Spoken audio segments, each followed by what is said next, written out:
Entonces, pues bueno, ya saben, mi computadora está un poco lenta, así que hay que tenerle paciencia a la pobre.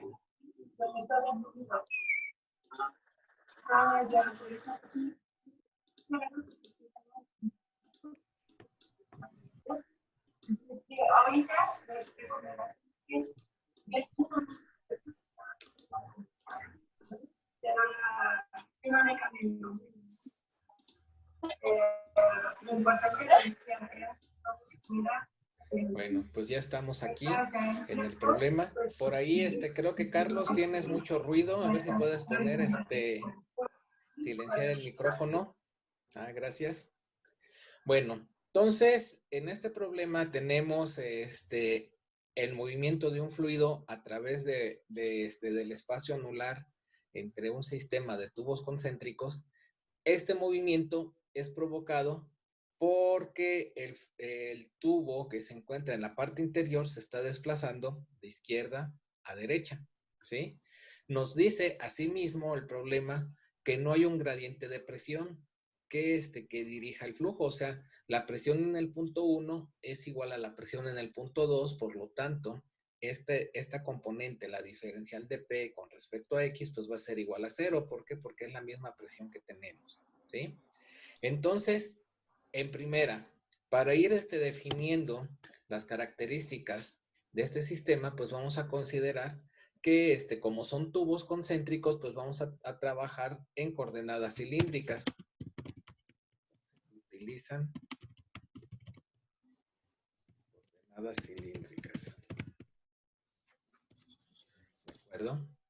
El movimiento del fluido únicamente es con respecto al componente axial, o sea, en este caso, por ejemplo, es de izquierda a derecha. No tenemos movimiento del fluido de manera radial, o sea, que se esté expandiendo el fluido de esta manera. O sea, no hay un movimiento de aquí hacia acá dentro de la imagen. Y no tenemos un movimiento del fluido de manera angular, o sea, que estuviera girando el fluido, vamos a decir así de esta forma, ¿no? ¿De acuerdo? Así que estuviera girando, pues de esta manera, ¿no? El fluido. Entonces nada más tenemos componente de velocidad. Existe únicamente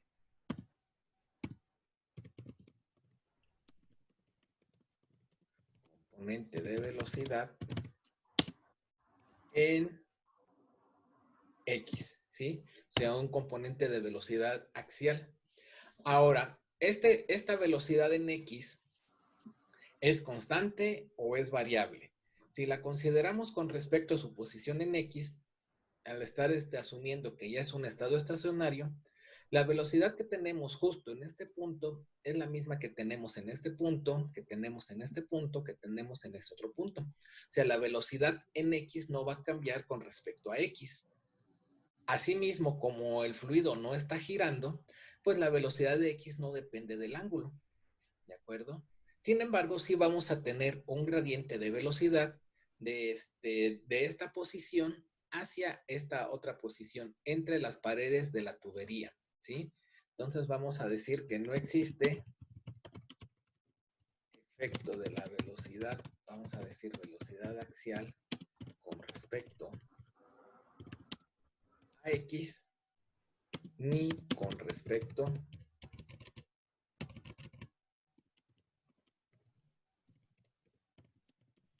al ángulo θ.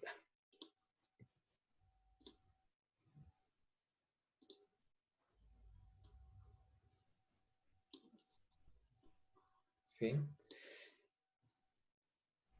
Únicamente existe gradiente, vamos a expresarlo ahora como un gradiente de velocidad axial con respecto al radio R, ¿sí?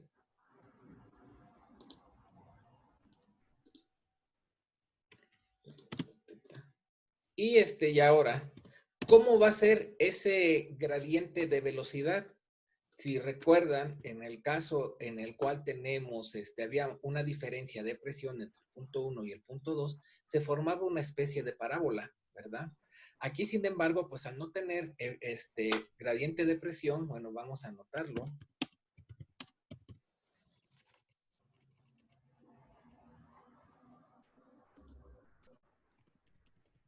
No existe diferencia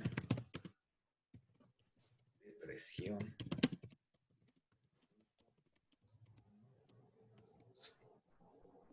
¿Sí? Al no existir una diferencia de presión, pues no se va a estar generando esta parábola.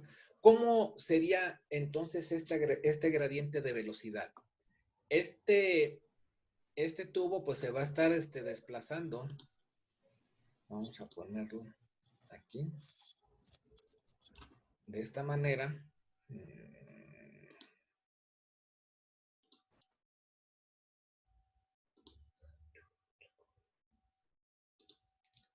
¿Sí? A una cierta velocidad B. ¿Verdad? Vamos a ponerle que tiene una velocidad B.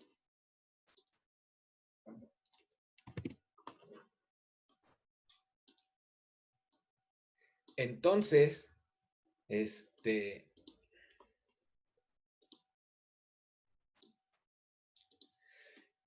¿cómo vamos a tener aquí justo en la superficie de este tubo? Pues vamos a tener una velocidad máxima, que es la velocidad B, ¿sí? Y conforme nos vamos desplazando hacia el radio exterior, o sea, hacia la pared exterior, justo en esta posición, como esta tubería no está en movimiento, pues la velocidad va a ser cero. Entonces vamos a tener un gradiente de velocidad más o menos dado de la siguiente manera.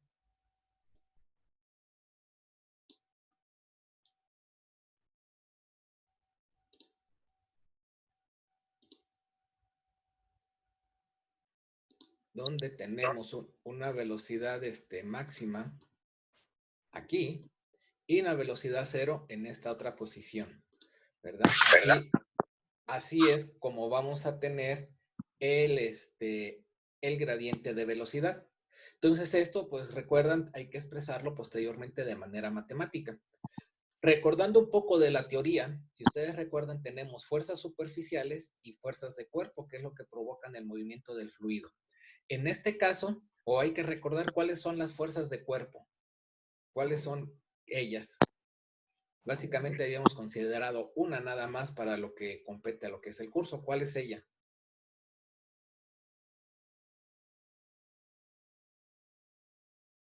¿No era la gravedad?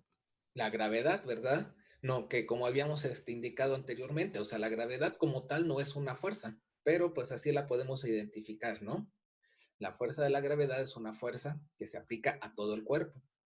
Ahora, aquí vamos a tener efecto de la gravedad. No, No, ¿por qué no? porque está horizontal. Exactamente, no existe efecto de la gravedad porque el sistema está horizontal. Entonces lo descartamos. Tenemos una fuerza, entonces, ¿qué es lo que va a provocar el movimiento? Pues va a provocar el movimiento, pues este tubo que se está moviendo hacia acá. Vamos a tener entonces una fuerza de superficie. ¿Qué tipo de fuerza de superficie provoca el movimiento del fluido?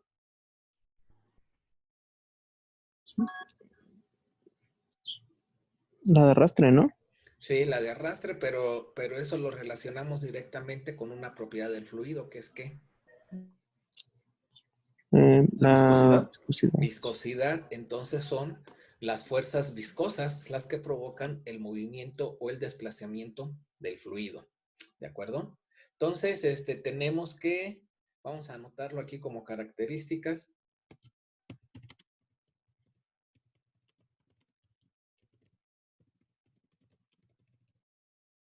Las fuerzas que provocan el desplazamiento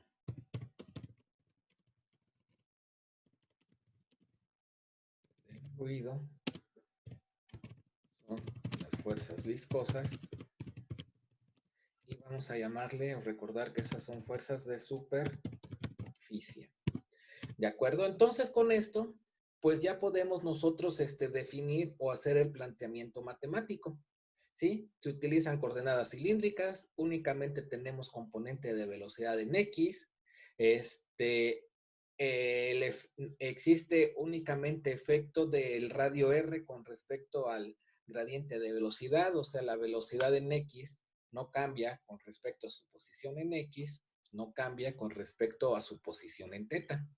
¿De acuerdo? Entonces, con eso, pues, y a partir de lo que hemos observado aquí en la figura y que establecimos este gradiente de velocidad, pues nos va a servir para poder establecer tanto el modelo matemático como las condiciones frontera o condiciones límite, ¿sí?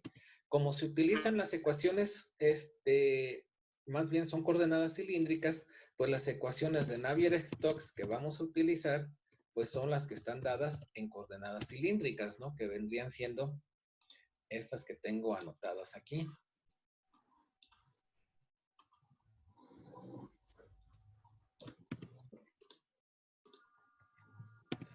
Estas son las coordenadas que vamos a utilizar. Sin embargo, como no tenemos componente de velocidad en R, todo esto de aquí se va a hacer, ¿qué? Se va a hacer cero, se van a cancelar. Ya le podríamos poner así a ver si nos queda. Esto se hace cero, ¿verdad? Se cancelan. ¿De acuerdo? Así lo pintamos de rojo. Que se vea así grande. ¿Sí? Se supone que lo habíamos pintado de rojo. Ya. Se cancelan. ¿Por qué? Porque no tenemos componente de velocidad en R. ¿Sí?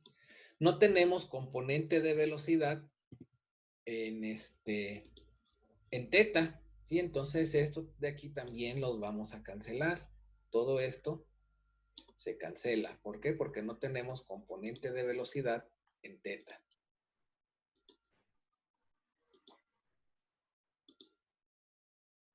Así grandote para que se vea. Y sí tenemos componente de velocidad aquí en este caso z, que es, pues recuerden, puede ser x, y o z, de manera general, pues las ecuaciones de Navier-Stokes dicen que z, para nuestro caso, pues va a ser x, ¿verdad? Entonces aquí sí vamos a tener componente de velocidad, vamos a analizar cuál van a ser cada uno de ellos. Del lado izquierdo de la ecuación, pues todos estos términos se hacen cero. ¿Por qué? En primera, aquí, bueno, aquí es z, no es teta z, ¿sí? En primera, como es estado estacionario, la velocidad en z, que vamos a ponerle que es x para evitar problemas en nuestra nomenclatura, no hay un cambio de la velocidad con respecto al tiempo. ¿Por qué? Porque es un estado estacionario. Entonces, en estado estacionario las variables no cambian con respecto al tiempo. Entonces, esto se hace cero. ¿Sí? Tenemos un cambio de la velocidad en X con respecto a R. Sí, está bien. Pero como no tenemos componente de velocidad en R, pues también esto se va a hacer cero. ¿Sí? Entonces lo hacemos cero. No tenemos un cambio de la velocidad en X con respecto a teta, pues esto también se hace cero. Y no tenemos un cambio de la velocidad en X con respecto a su posición en X. Por eso es que todo esto se hace cero. ¿Sí? De tal forma que aquí, pues esto nos va a quedar cero. Dejo un espacio de tiempo para que hagan las anotaciones correspondientes de por qué fuimos cancelando cada uno de estos términos. ¿Vale? Entonces anótenlo.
Bueno, muy bien. Continuamos y analizamos la parte derecha de la ecuación de Navier-Stokes con respecto a su componente axial. Ahora, no vamos a tener un gradiente de presión. ¿Por qué? Porque habíamos establecido que la presión en el punto 1 es igual a la presión en el punto 2. ¿Sí? Nos lo indica el enunciado del problema, por lo tanto, este término se hace cero, se cancela. ¿Sí? No tenemos componente de la gravedad. ¿Por qué? Porque nuestro sistema está en posición horizontal. Entonces la gravedad pues no va a influir en el movimiento del fluido. Por lo tanto, pues esto también se hace cero. Vamos a tener en esta parte que la velocidad en X, aquí vamos a ponerle X de una vez porque no es Z para nosotros. La velocidad en X sí cambia con respecto a su posición en el radio. Entonces este término pues sí queda, ¿verdad? Este término de acá se cancela. ¿Por qué? Porque la velocidad en teta pues no cambia con respecto a teta. No tenemos velocidad en teta y no tenemos velocidad y por eso es que se cancela. Aquí debería ser velocidad de z con respecto a teta. ¿Sí? Vamos a hacerle el cambio de una vez porque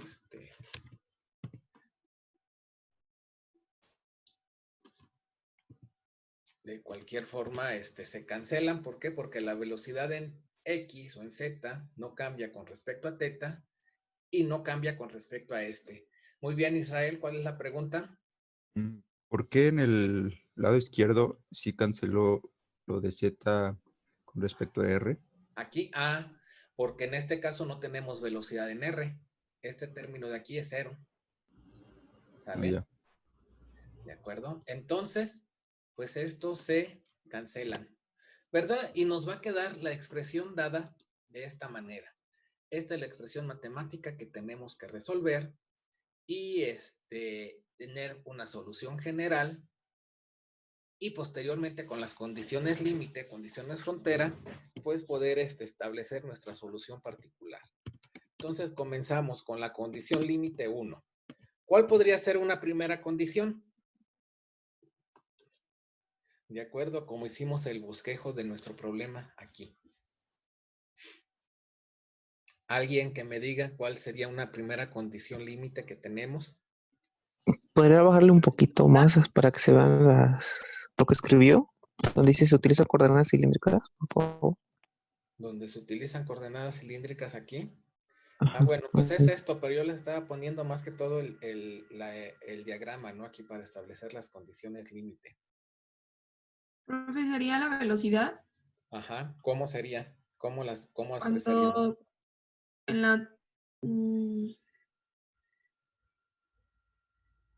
la velocidad ¿qué es? RI, ¿no? Ah, no, R0.